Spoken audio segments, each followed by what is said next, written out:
what do you think about this deal? And as I say, we don't know the scale of it yet, but surely this deal with the Americans is good news.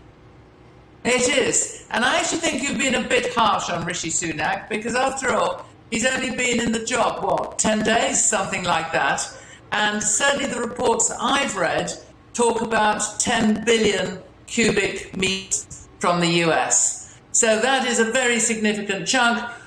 How much do we use? Something like 70, 80 billion cubic meters a year. So what we're saying, he's got 10, 12% as a deal. Now, I think that's good.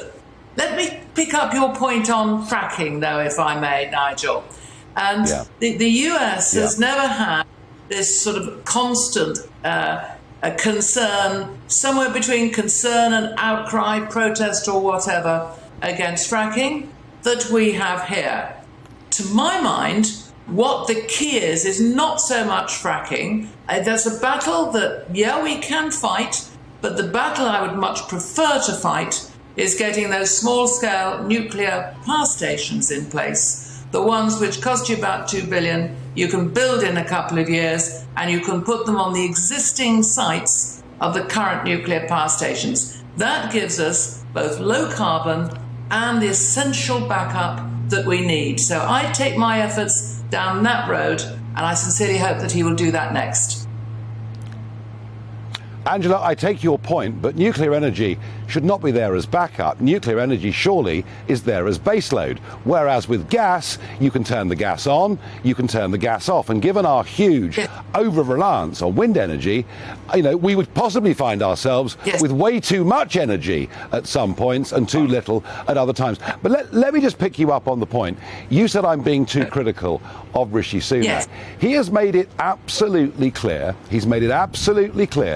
that under his term, the last 2 years of this Conservative government, we will not be doing any onshore drilling and exploration for gas. And yes, you're right to say there's been a huge campaign against it. But let me put this to you. Isn't political leadership about picking up on issues that may have minority support at the moment you announce them, but you carry the public with you through leadership? After all, isn't that what Margaret Thatcher did? Well, look, I totally agree with you. And by the way, you were right to pick me up when I said the word backup instead of baseload for nuclear. Just put it down to a bit of brain fade going on here. So my apologies for that. What I would have liked to have seen is a proper, scientifically controlled, good production size drilling onshore to see what we can get out and how safely we can get out from that shale gas that we've got trapped here in the UK onshore. That's what I would like to have seen. But I see I'm a bit more of a pragmatist, because that would need to have started several years ago. And to start too many what will be unpopular things in the run-up to a general election, well, I've been a politician, you've been a politician, and you have to make choices.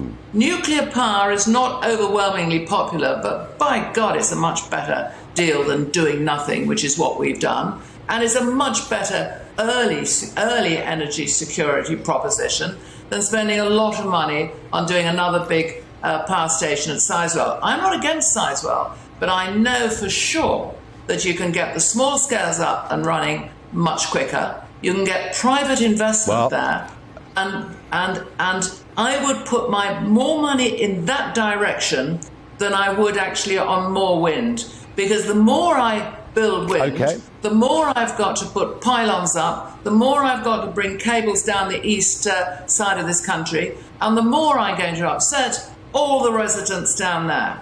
Whereas if I say, I've got another form of low carbon electricity generation available, and it's called nuclear, I can put those on sites where I've already got the connections, then yes, there'll be some bolstering up that needs to be done, but we actually get to a better place for people, and that is the sort of leadership that I would like to see right now and up until the general election on making us energy much more secure in this country and a proper future and plan in place.